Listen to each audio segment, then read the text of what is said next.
Subscribe for more content. दोस्तों, आज हम आपको एक ऐसे गुरुद्वारा साहिब के बारे में बताने जा रहे हैं जहां पर सच्चे मन से अरदास करवाने से संतान की प्राप्ति होती है।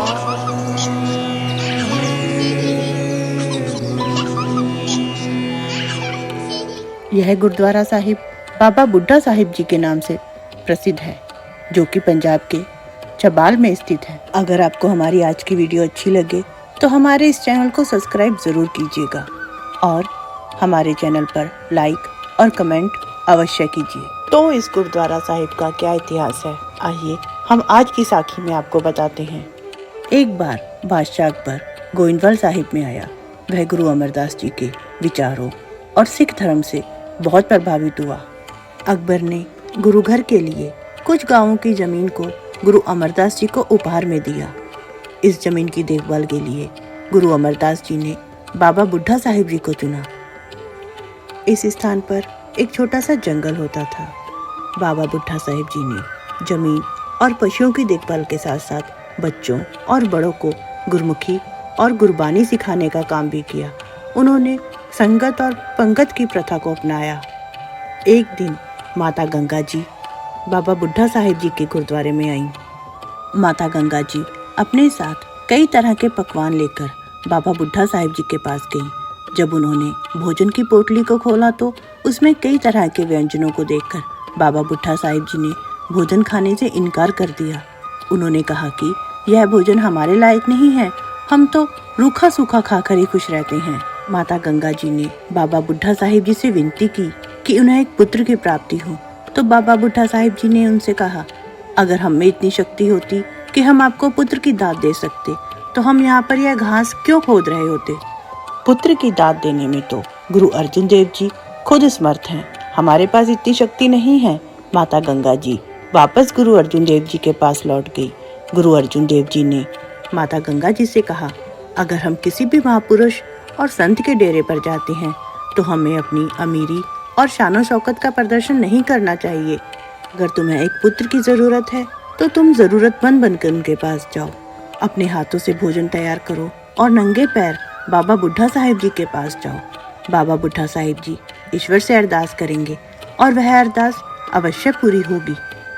माता गंगा जी ने सबसे पहले बहुत ही श्रद्धा भाव के साथ चक्की पर आटा पीसा, मिस्सी रोटी बनाई और साथ में लस्सी, प्याज, मक्खन, अचार इन सबको एक पोटली में बांधकर अपने सिर पर रखा और नंगे पैर ही बाबा बुड्ढा साहिब जी के पास पहुंची।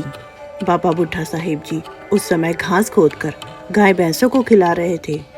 बाबा बुड्ढा साहिब जी प्रतिदिन उन गाय भैंसों का दूध निकालकर गुरु रामदास जी के पास पहुंचाते थे।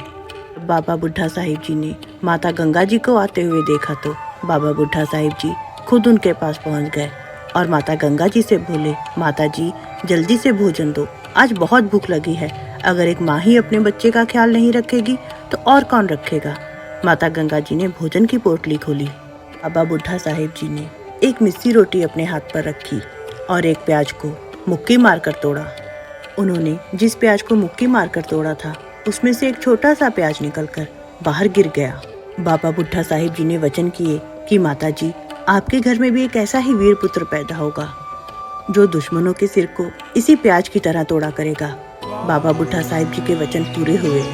कुछ समय बाद माता गंगा जी की कोख से छठे गुरु जी का जन्म हुआ। इस ऐतिहासिक घटना के कारण आज के समय में भी सभी धर्मों के लोग श्रद्धा के साथ मिस्सी पराठे और प्याज लेकर गुरुद्वारा श्री बाबा बुड्ढा साहिब जी में जाते हैं और संतान प्राप्ति की अरदास करवाते हैं। जो भी इस पावन जगह पर अपनी कोई मुराद लेकर जाता है उसकी वह मुराद अवश्य पूरी होती है। इस दिन माता गंगा जी बाबा बुड्ढा साहिब जी के पास आई थी। उस दिन बाबा बुड्ढा साहिब गुरुद्वारा साहिब में मेले का आयोजन किया जाता है। लाखों की संख्या में संगत यहाँ पर आती है, दीवान सजाए जाते हैं।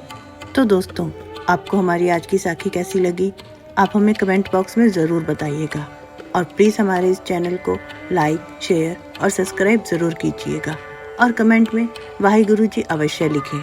कल फिर से मिलते हैं एक नई साखी के साथ।